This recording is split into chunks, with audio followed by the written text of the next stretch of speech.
साथियों नमस्कार। पटना बिहार से मैं अमिताभ कुमार दास, आईपीएस 94 बैच, और आप देख रहे हैं मेरा अपना यूट्यूब चैनल दास बोले बिंदास। साथियों, इस चैनल में मैं आपको ऐसी जानकारियां भी देता हूं जो जानना जरूरी है लेकिन ज़्यादातर लोग नहीं जानते। आज मैं आपको हिमयुग के अजीबोगरीब हाथियों के बारे में बताऊंगा। ये कहानी बहुत रोचक है और वीडियो आप आखिर तक दिल थाम कर देखिए। साथियों, हिमयुग का मतलब आप समझ गए होंगे। हिम का मतलब होता है बर्फ और हिमयुग को इंग्लिश में कहते हैं आइस एज। ये जो हमारी धरती है ये हजारों बरस तक, हजारों हजार साल तक इसका एक बहुत बड़ा हिस्सा बर्फ से ढका हुआ था। उसी कालखंड को आइस एज कहते हैं और हिंदी में हिमयुग कहते हैं। ये जो विशालकाय हाथी थे ये उसी हिमयुग में इस धरती पर पाए जाते थे। इन विशालकाय हाथियों को इंग्लिश में कहते हैं वूली मैमथ और हिंदी में कहते हैं ऊनी मैमथ, क्योंकि जैसे भेड़ के शरीर पर ऊन पाए जाते हैं, भेड़ों का शरीर ऊन से ढका रहता है, वैसे ही इन हाथियों का शरीर भी ऊन से ढका रहता था। तो इन्हीं ऊनी मैमथों की ये कहानी है। ये जो ऊनी मैमथ थे ये आज से लगभग 3 लाख वर्ष पहले इस धरती पर प्रकट हुए और आज से लगभग 10,000 साल पहले ये विलुप्त हो गए, यानी कि इनका नामो निशान मिट गया। ये जो ऊनी मैमथ थे ये आइस एज में रहते थे। जब दुनिया में बहुत ठंड पड़ती थी, जो तापमान था वो 0 से भी कई डिग्री नीचे चला जाता था, तो इसलिए जो कुदरत है, जो नेचर है, उसने इन हाथियों को बचाने के लिए कई उपाय किए थे। सबसे बड़ा उपाय तो वही था जो मैंने शुरू में बता दिया कि इन हाथियों का जो शरीर था वो पूरी तरह बड़े बड़े ऊनों से ढका रहता था। मतलब समझिए कि बिल्कुल कुदरत के कंबल को ये हमेशा ओढ़ कर चलते थे। और वो जो ऊन रहती थी उसके अंदर भी एक अंडर कोट जैसा रहता था इनके शरीर पर। जैसे नेता लोग बंडी पहनते हैं, ऐसे एक बंडी इनके पूरे शरीर से लगा रहता था। इतना ही नहीं, इनके बदन के अंदर चर्बी की यानी वसा की एक बहुत मोटी परत होती थी जो इनको ठंड से बचाया करती थी। ये जो विशालकाय हाथी होते थे ऊनी मैमथ, इनके कान बहुत छोटे आकार के होते थे जिससे कि हीट लॉस कम हो, गर्मी कम बाहर निकले और शरीर हमेशा गर्म रहे। इसके अलावा क्या था, इन ऊनी मैमथों की कुछ और भी खासियत थी। एक तो ये खासियत थी कि इनकी जो पीठ थी ये ढली हुई रहती थी, जिसको इंग्लिश में आप स्लोपिंग बैक कह सकते हैं। ढलान की तरह रहती थी पीठ, सामने में उठी हुई और पीछे में ढलती जाती थी। और इन हाथियों के जो दांत होते थे बाहर में वो बहुत ही ज़्यादा लंबे और घुमावदार दांत होते थे। आजकल के हाथियों के जो दांत आप देखेंगे उनकी तुलना में कई गुने ज़्यादा लंबे और बिल्कुल घुमावदार, जिसको इंग्लिश में स्पाइरल कहते थे, घुमावदार दांत होते थे। तो कुल मिलाकर ये विशालकाय प्राणी आज के हाथियों से, जिसे हम देखते हैं, बहुत ज़्यादा भिन्न था। और इन हाथियों का जिक्र बाइबिल में भी मिलता था। बाइबिल में कई जगह उन्हें बेहेमोथ कहा जाता था। और कुछ 100 साल पहले तक इंसान ये मानते थे कि ऐसे कोई हाथी होते नहीं हैं, ऐसे हाथी सिर्फ पौराणिक कथाओं में मिलते हैं। जैसे आप जानते हैं हिंदू पौराणिक कथाओं में एक एरावत का जिक्र होता है जो इंद्र का सफ़ेद हाथी है, लेकिन एरावत असल में ज़िंदगी में नहीं मिलता। उसी तरह लोगों का कहना था कि ये एक पौराणिक प्राणी है। लेकिन 1796 में 1796 में एक फ्रेंच वैज्ञानिक थे, फ्रांस के एक वैज्ञानिक थे, उनका नाम था जॉर्जेस कुव्लीर। उन्होंने बतलाया कि नहीं, ये हाथियों की ही एक प्रजाति थी जो धरती पर लाखों साल रहने के बाद विलुप्त हो गई, इसका नामो निशान मिट गया। उसके बाद साथियों बहुत सारे जो प्राचीन गुफाएं हैं जिसमें हजारों हजार साल पहले आदि मानव रहता था, हमारे पूर्वज रहते थे, उन गुफाओं की दीवारों पर आदि मानव ने तस्वीरें बनाई है इसी जानवर की, ऊनी मैमथ की। क्योंकि जो आदि मानव हुआ करते थे वो इन जानवरों की हड्डियों से औजार बनाते थे और इन जानवरों का शिकार भी करते थे भोजन के लिए, और इनका मांस खाया किया करते थे, इस हाथी का मीट खा लेते थे। तो ये साथियों,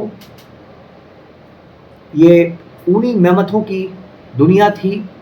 और ऊनी मैमथ अंत में आके साइबेरिया में सिमट गए थे। ये जो साइबेरिया है ये रूस का हिस्सा है। आप जानते हैं रूस दुनिया का सबसे बड़ा देश है क्षेत्रफल के हिसाब से, और उसका एक बड़ा हिस्सा जो एशिया में आता है वो साइबेरिया कहलाता है। ये पूरा जो साइबेरिया है ये बर्फ से ढका हुआ इलाका है, वहाँ की आबादी बहुत कम है। और आखिर में आकर ये जो ऊनी मैमथ थे ये साइबेरिया में रह गए थे, और अंत में साइबेरिया से ही इनका समझिए नामो निशान मिटा था। अब मैं आपको दिलचस्प बात बताता हूँ कि साइबेरिया में चूंकि बर्फ जमा है तो वहाँ कोई लाश जो होती है वो आसानी से सड़ती नहीं है, क्योंकि बर्फ की वजह से, कम तापमान की वजह से कीटाणु नहीं पनपते हैं, बैक्टीरिया नहीं पैदा होता है, और इसलिए कोई भी लाश सड़ती नहीं है। जिस तरह यदि कोई सामान हम फ्रिज में रख देते हैं तो वो खाने का सामान खराब नहीं होता है। तो समझिए कि साइबेरिया एक बहुत बड़ा प्राकृतिक फ्रीज है, और माना जाता है कि साइबेरिया में ज़मीन के नीचे ऐसे हजारों हजार विशालकाय हाथी, ये ऊनी मैमथ दबे हुए हैं, बिल्कुल सही सलामत दबे हुए हैं। और साइबेरिया में कई जगह से इनके कंकाल भी बरामद हुए हैं, इनकी हड्डियां निकली हैं। और एक दिलचस्प बात यह है कि साइबेरिया में याकूत लोग रहते हैं कुछ, वो याकूत लोग क्या करते हैं कि इन ऊनी मैमथों के दांत खोज निकालते हैं बर्फ के अंदर से, हाथी दांत। और हाथी दांत की आप कीमत समझ सकते हैं कितनी है। मैमथ का एक हाथी दांत $2.5 लाख में बिकता है, और $1 आप समझिए 83 रुपए के बराबर होता है।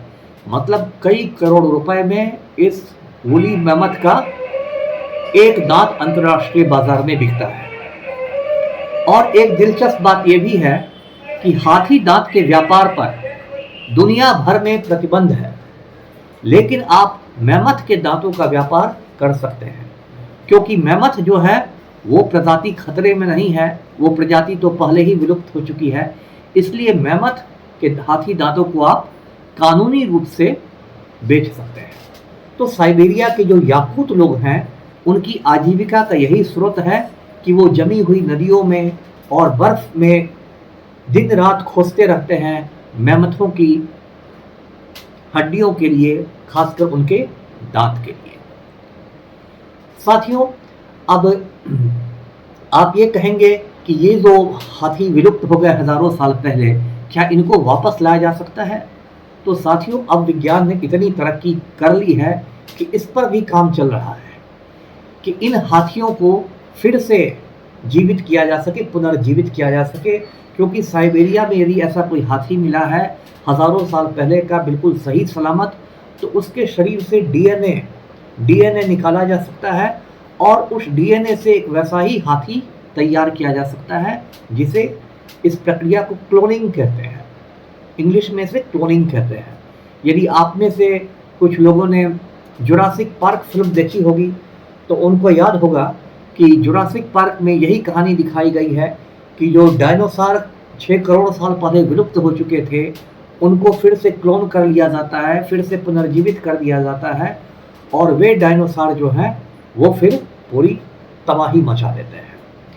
तो इस पर भी काम चल रहा है कि जो ऊनी मैमथ थे उनको फिर से पुनर्जीवित किया जा सके डीएनए इंजीनियरिंग के थ्रू। एक और दिलचस्प बात है कि ये जो हाथी जमे हुए निकलते हजारों साल पुराने हाथी, तो कुछ लोग आज की तारीख में भी उनका मांस भूनकर खा लेते हैं। जैसे चीन के एक वैज्ञानिक थे, उन्होंने इस हाथी के कुछ हिस्से को, कुछ मांस को आज की तारीख में मतलब पकाकर खा लिया और टीवी पर आके खाया, बिल्कुल लाइव होकर आकर खाया।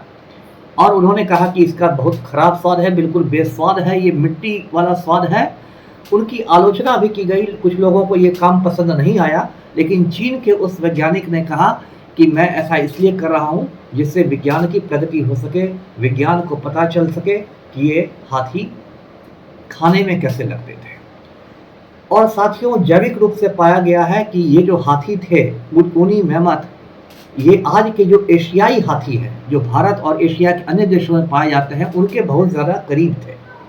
जो ऊनी मैमथ थे, उनका वैज्ञानिक नाम था मैमथस प्रिमिजीनियस, और साइज में ये, आकार में ये अफ्रीका में जो आजकल हाथी पाए जाते हैं उसके बराबर थे, मतलब लगभग 12-13 फीट ऊंचे थे। तो साथियों, विज्ञान जिस तेजी से बढ़ रहा है, कुछ साल और सब्र कीजिए, 5-6 साल, और हो सकता है ये जो ऊनी मैमथ थे जो 10,000 साल पहले विलुप्त हो गए, वो हो सकता है फिर से जिंदा हो जाए। और आम आदमी तो उनको पाल नहीं पाएगा, लेकिन मुझे लगता है एलोन मस्क जो दुनिया के सबसे अमीर लोगों में से हैं, हो सकता है उनको सनक सवार हो जाए और वे 2-4 ऊनी मैमथ पाल लें। जैसे पुराने ज़माने में ज़मींदारों के दरवाजे पर हाथी बंधा रहता था, तो पता चला कि एलन मस्क साहब के दरवाजे पर 3-4 ऊनी मैमथ बंधे हुए हैं। तो आज का ये वीडियो यहीं तक था। वीडियो को लाइक कीजिए, शेयर कीजिए और चैनल को सब्सक्राइब कीजिए। धन्यवाद। जय हिंद।